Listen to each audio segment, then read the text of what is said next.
এই ঘটনাটা আমার নিজের জীবনের। আমি আজও জানি না আমি সেদিন যা দেখেছি সেটা স্বপ্ন ছিল নাকি বাস্তব। আমি ঢাকা রাজশাহী রুটের একটা ছোট স্টেশনে নাইট শিফটে কাজ করতাম। সালটা ছিল 2016। আমার ডিউটি রাত 10টা থেকে ভোর 6টা পর্যন্ত। স্টেশনটা খুব একটা ব্যস্ত না, রাত বাড়লে চারপাশ একেবারে নীরব হয়ে যায়। সেদিন রাতেও সবকিছু স্বাভাবিকই ছিল। শেষ ট্রেন চলে যায় রাত 11:45। আমি নিজ হাতে সিগন্যাল নামাই, রেজিস্টারে সাইন করি, এরপর প্ল্যাটফর্মে দাঁড়িয়ে সিগারেট ধরাই। রাত তখন প্রায় 1:17। ঠিক তখনই আমি স্পষ্ট শুনতে পেলাম ট্রেনের হুইসেল। প্রথমে পাত্তা দিন, অনেক সময় দূরের লাইনের শব্দ ভেসে আসে, কিন্তু কয়েক সেকেন্ড পর আবার হুইসেল বাজল, এইবার অনেক কাছে। বুকের ভেতর কেমন একটা অস্বস্তি হলো, কারণ এই লাইনে এই সময় কোনো ট্রেন চলার কথা না।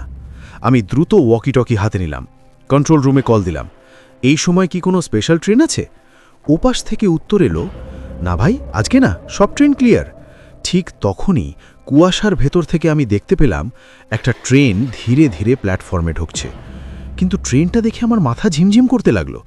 এটা নতুন কোনো ট্রেন না, রং ফিকে, জানালার গ্রিল পুরনো, ইঞ্জিনটা ডিজেলের, যেটা এই রুটে বহু বছর আগে বন্ধ হয়ে গেছে। ট্রেনটা থামল, দরজাগুলো খুলে গেল, কিন্তু সবচেয়ে ভয়ঙ্কর বিষয়টা ছিল পুরো ট্রেন নিঃশব্দ। কোনো মানুষের কথা নেই, কোনো নড়াচড়া নেই, শুধু একটা ঠান্ডা হাওয়া হঠাৎ করে বইতে লাগলো। আমি টর্চ জ্বালিয়ে কাছে এগোলাম, তখনই দেখলাম একজন লোক ট্রেন থেকে নামছে। লোকটার বয়স আনুমানিক 45-50, গায়ে ধূসর পাঞ্জাবি, চোখ দুটো অস্বাভাবিক রকমের ফাঁকা। সে ধীরে ধীরে আমার দিকে তাকালো। সে আমাকে জিজ্ঞেস করল, এটা কি শেষ স্টেশন? আমি বললাম, না, আপনি নামবেন কেন? লোকটা হালকা হেসে বলল, আমাদের তো এখানেই নামার কথা ছিল, সেদিনও। এই কথাটা শুনে আমার শরীরে লোম দাঁড়িয়ে গেল। আমি জিজ্ঞেস করলাম, সেদিন মানে? লোকটা কিছু না বলে হাত বাড়িয়ে ট্রেনের দিকে ইশারা করল। আমি তাকিয়ে দেখি ট্রেনের ভেতরে আরও মানুষ। তারা সবাই চুপচাপ বসে আছে, কারো মুখে কোনো ভাব নেই, আর সবচেয়ে ভয়ঙ্কর ব্যাপার, ওদের কারোর ছায়া নেই। আমি চোখ ফিরাতেই লোকটা বলল, 1994 সালের 12ই আগস্ট রাত 1:17। এই স্টেশনেই আমাদের ট্রেনটা আর থামেনি। ঠিক তখন আমার মাথায় বজ্রাঘাতের মতো একটা কথা মনে পড়ল। ছোটবেলায় বাবার কাছে শুনেছিলাম এই স্টেশনে একটা ভয়াবহ ট্রেন দুর্ঘটনা হয়েছিল, আগুন লেগে প্রায় সবাই মারা যায়, রাত 1:17। আমি কাঁপতে কাঁপতে বললাম, আপনারা তাহলে?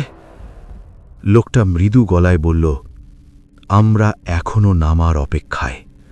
এরপর সে ধীরে ধীরে ট্রেনে উঠে গেল। দরজাগুলো নিজে নিজে বন্ধ হয়ে গেল। 1 সেকেন্ডের মধ্যেই ট্রেনটা কুয়াশার মধ্যে মিলিয়ে গেল। না কোনো শব্দ, না কোনো আলো।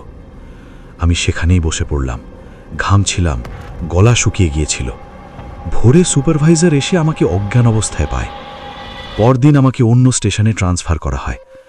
আজও প্রতি বছর 12ই আগস্ট রাত 1:17 এই স্টেশনে ডিউটি দেওয়া হয় না, কারণ এখনও অনেকেই বলে সেই ট্রেনটা নাকি এখনও আসে।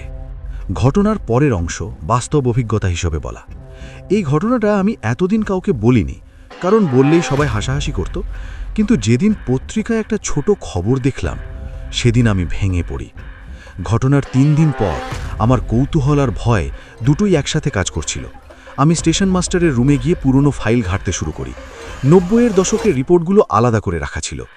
সেখানে একটা ফাইল পেলাম, হলুদ হয়ে যাওয়া কাগজ, ওপরে লেখা ট্রেন দুর্ঘটনার রিপোর্ট 12/8/2094।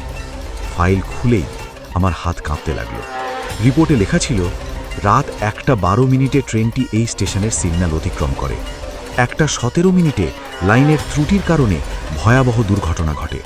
ট্রেনটিতে আনুমানিক 60 থেকে 70 জন যাত্রী ছিলেন। অধিকাংশ যাত্রী ঘটনাস্থলেই মারা যান। আমি থেমে গেলাম, কারণ সময়টা হুবহু মিলছে। আরও ভয়ের বিষয়, রিপোর্টের শেষ পাতায় হাতে লেখা একটা লাইন ছিল, দুর্ঘটনার পর থেকে স্থানীয় কর্মীরা একাধিকবার রাত 1:17 ট্রেনের শব্দ শোনার দাবি করেন। সেই রাতে আমি ঠিকমতো ঘুমাতে পারিনি। চোখ বন্ধ করলেই সেই লোকটার মুখ ভেসে উঠছিল। তার কথা, আমরা এখনো নামার অপেক্ষায়। দ্বিতীয় সাক্ষাৎ ঘটনার প্রায় 1 মাস পর আমাকে অন্য স্টেশনে ট্রান্সফার করা হলেও কাগজপত্র আনতে এক রাতে পুরনো স্টেশনে যেতে হয়। রাত তখন 10:50। আমি নিজেকে বোঝাচ্ছিলাম সবই কাকতালীয়। ঠিক 1:10 আবার সেই অদ্ভুত ঠান্ডা বাতাস, আর 1:17 দূর থেকে ভেসে এলো ট্রেনের হুইসেল। কিন্তু এবার ট্রেনটা প্ল্যাটফর্মে ঢোকেনি, শুধু শব্দ, আর তার সাথে অনেক মানুষের ফিসফিসানি। আমি পরিষ্কার শুনলাম কেউ বলছে, নামবো না আজও? স্টেশনটা কি এখনো আছে? আমি দৌড়ে স্টেশন মাস্টারের রুমে ঢোকে দরজা বন্ধ করি। দেয়ালের ঘড়িটাও তখন 1:17 থেমেছিল। সকালবেলা স্থানীয় এক চাওয়ালা আমাকে বলেছিল, ভাই, এই স্টেশনে ওই সময় কেউ থাকে না, কারণ যাত্রীদের আত্মা নাকি ট্রেন থেকে এখনো নামতে পারেনি। শেষ কথা, আজকের দিন পর্যন্ত। আজ 2025 সাল। আমি আর রেলওয়েতে চাকরি করি না, কিন্তু একটা জিনিস আমি নিশ্চিতভাবে জানি, আমি যেটা দেখেছি সেটা কল্পনা না। কারণ এখনও মাঝে মাঝে 12ই আগস্ট রাতে অচেনা নাম্বার থেকে আমার ফোনে একটা কল আসে। কল ধরলেই শুধু একটা শব্দ শোনা যায়, ট্রেনের হুইসেল, আর তারপর লাইন কেটে যায়। আমি আজও জানি না সেদিন যারা ট্রেনে ছিল তারা কি সত্যিই নামতে পেরেছে।